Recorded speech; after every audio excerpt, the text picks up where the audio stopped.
সূরাতুশ শূরার ভিতরে ইরশাদ করেন والذين يجتنبون كبائر الإثم والفواحش وإذا ما غضبوا هم يغفرون আল্লাহ তাআলা এই আয়াতে কারিমার ভিতরে বলেন যারা তাদের রাগকে দমন করবে আল্লাহ তাআলার পক্ষ থেকে তারা ক্ষমা প্রাপ্ত হবে। বলেন সুবহানাল্লাহ। এজন্য ভাইরা, আমরা কি আমাদের রাগকে দমন করতে চাই? যদি আমরা রাগকে দমন করতে পারি তাহলে আল্লাহর পক্ষ থেকে আশা করা যায় আমরা ক্ষমা প্রাপ্ত হতে পারব।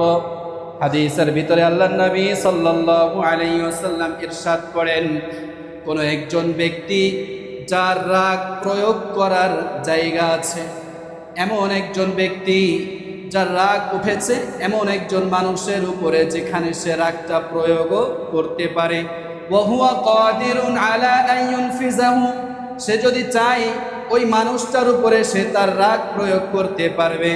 এই ক্ষমতা থাকা সত্ত্বেও সে যদি তার রাগকে দমন করে নেয়, আল্লাহর হাবিব সাল্লাল্লাহু আলাইহি ওয়াসাল্লাম তার জন্য সুসংবাদের বাণী শোনায়া দেয়।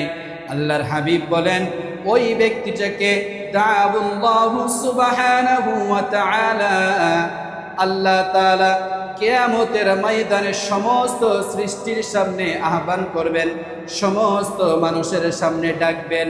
ডাকার পরে তাকে বলা হবে, ইখায়্যিরুহু মিনাল হুরিল ঈনি মা শা, এই যে যত হুর গিলমান তুমি দেখতেছো, এখান থেকে যেটা তোমার পছন্দ হয় সেটা নিয়েই তুমি জান্নাতের ভিতরে প্রবেশ করো। বলেন সুবহানাল্লাহ। তাহলে কেউ যদি রাগ প্রয়োগ করার জায়গা পাওয়ার পরেও রাগকে প্রয়োগ করে না, আল্লাহর জন্য তাকে ক্ষমা করে দেয়।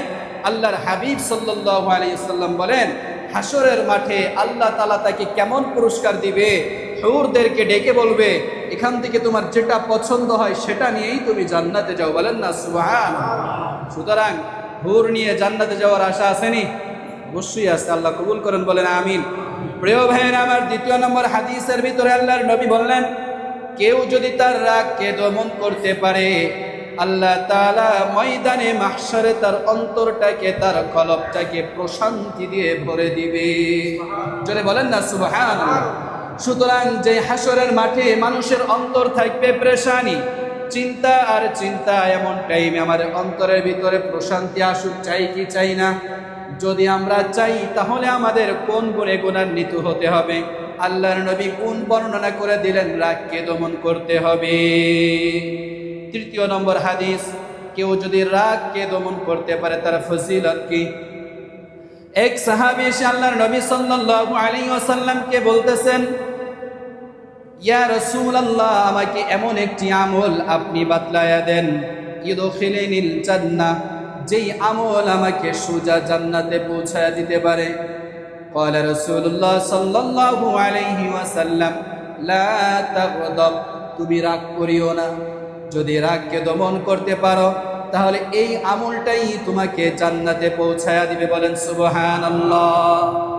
অন্য এক সাহাবী আয়েশা আল্লাহর নবী সাল্লাল্লাহু আলাইহি ওয়াসাল্লামের কাছে বলছেন, ইয়া রাসূলুল্লাহ, আমাকে এমন একটা আমল আপনি বাতলায়া দেন, যে আমলটা করলে মিন গাদাবিল্লাহি আযজা ওয়া জাল, আল্লাহ তাআলার ক্রোধ থেকে, আল্লাহ তাআলার রাগ থেকে আমি বেঁচে যেতে পারি। আল্লাহর রাগের ভিতরে যাতে আমি না পড়ি, আল্লাহর ক্রোধের ভিতরে যাতে আমি না পড়ি, এমন একটা আমল আপনি আমাকে বাতলায়া দেন। আল্লাহর নবী সাল্লাল্লাহু আলাইহি ওয়াসাল্লাম তাকে আমল বাতলায়া দিলেন এক শব্দের ভিতরে, ক্বালা রাসূলুল্লাহ সাল্লাল্লাহু আলাইহি ওয়াসাল্লাম, লা তাগদাব, তুমি রাগ করিও না। যদি তুমি রাগ না করো তাহলে আল্লাহ তাআলার রাগের ভিতরেও তুমি পড়বে না। সুতরাং আমরাও যদি আল্লাহর ক্রোধ থেকে, আল্লাহর রাগ থেকে বেঁচে থাকার ইচ্ছা পোষণ করি, তাহলে অবশ্যই নিজেদের রাগকে দমন করতে হবে।